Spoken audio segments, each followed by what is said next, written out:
So, if you're an EB-5 investor, you already know it's been a long and complex journey to get that green card. But what you might not know is that the final hurdle to U.S. citizenship, well, it just got a little bit higher.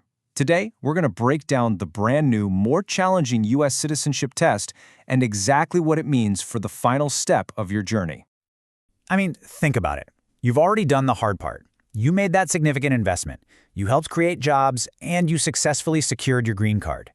That is a massive accomplishment that represents years of planning and effort. But, after all those years of maintaining your residency and building a life right here in the U.S., what's that final piece of the puzzle? What's the last step that officially makes you a U.S. citizen? Well, it's the naturalization test. And here's the thing you really need to be aware of. The rules of the game have changed, and frankly, it's become a lot more challenging to pass. Yeah, this updated civics test is definitely a new hurdle. So let's unpack exactly what these changes are, and more importantly, what they mean for your journey to becoming a citizen. All right, so first things first, just a quick refresher. The naturalization civics test is a mandatory exam. It's administered by USCIS, and it's designed to see what you know about U.S. history, civics, and government. Passing this is an absolute, non-negotiable requirement for naturalization. Okay, so on to the big question. What exactly has changed? Let's put the old test and the new one right next to each other and see the difference.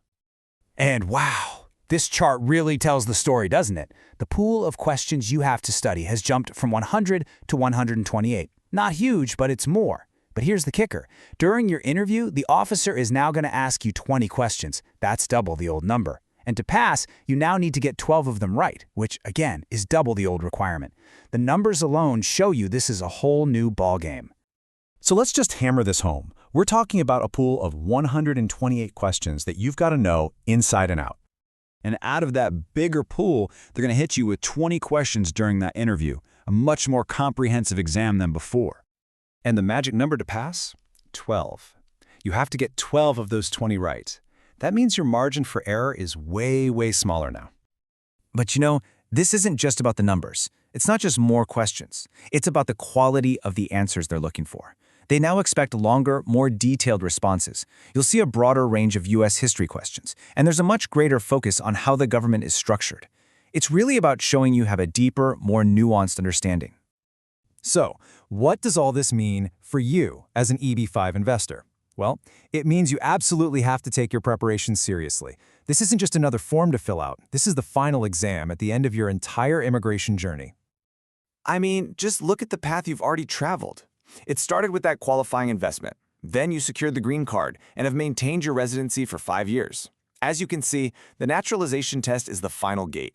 After all that time, money, and effort, this is the one thing standing between you and full U.S. citizenship. And let's not mince words here. It says it right there. Passing the civics test is mandatory for naturalization. There's no getting around it. These changes directly impact every single EB-5 investor who is getting close to that 5-year eligibility mark. Okay, so are you feeling the pressure a little bit? Don't. This is totally manageable, but you need a game plan. So let's switch gears and talk about the solution. Here is your preparation playbook, packed with real, actionable strategies to make sure you succeed. Here are 5 key strategies that everyone should follow. 1. Study all 128 official questions using the USCIS materials. 2. Practice giving detailed answers, not just one-word responses. 3. Really dig into those official resources like study guides and flashcards. 4. Think about joining a study group. And 5, since the test is oral, make sure you're practicing your English so you can understand the questions and clearly state your answers. Now let's get even more specific for your situation. Here are some expert tips. First, start early. And I mean really early, like 6 to 12 months before you're eligible. Do mock interviews, maybe with an immigration attorney. Double and triple check that all your investment and residency paperwork is perfect. And of course, don't hesitate to lean on your EB-5 immigration experts for guidance. They get this process from both sides. And finally, let's just take a step back and think about the bigger picture here. Passing this test is about so much more than just checking a box. It's really about signifying that you're ready for a new role in a new country. Ultimately, what this tougher test is really saying is that achieving U.S. citizenship isn't a passive thing. It's an active process. It requires intentional preparation, it requires study, and it requires a genuine engagement with the idea of what it means to be a citizen here. Look, you have come an incredibly long way on this journey. After all the investment, the paperwork, and the waiting, that final step is right there in front of you.